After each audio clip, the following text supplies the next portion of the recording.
Behin batean, Mateo eta Aitor bere logelan jolasten zenbilen. Aitorrek bere jostailu guztiak lurrera atera ditu. Aitor, zurekin jolastu dezaket? Galdetu dio Mateo. Bai noski, erantzun dio Aitorrek. Lehenengo kotxekin jolastuko dugu, esan du Mateok. Bale, hirian egongo gara jolasean, erantzun du Aitorrek.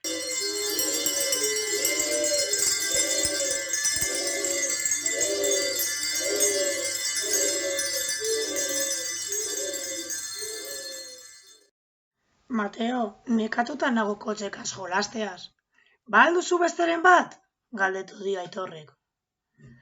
Bai, esan dotza Mateok. Motorrekaz jolastuko dugu.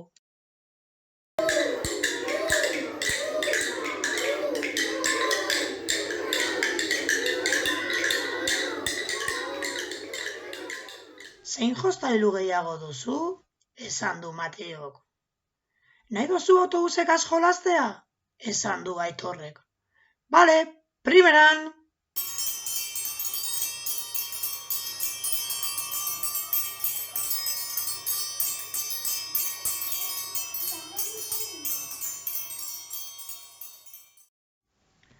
Bapatean, amatxo logelan sartzen da eta esaten die.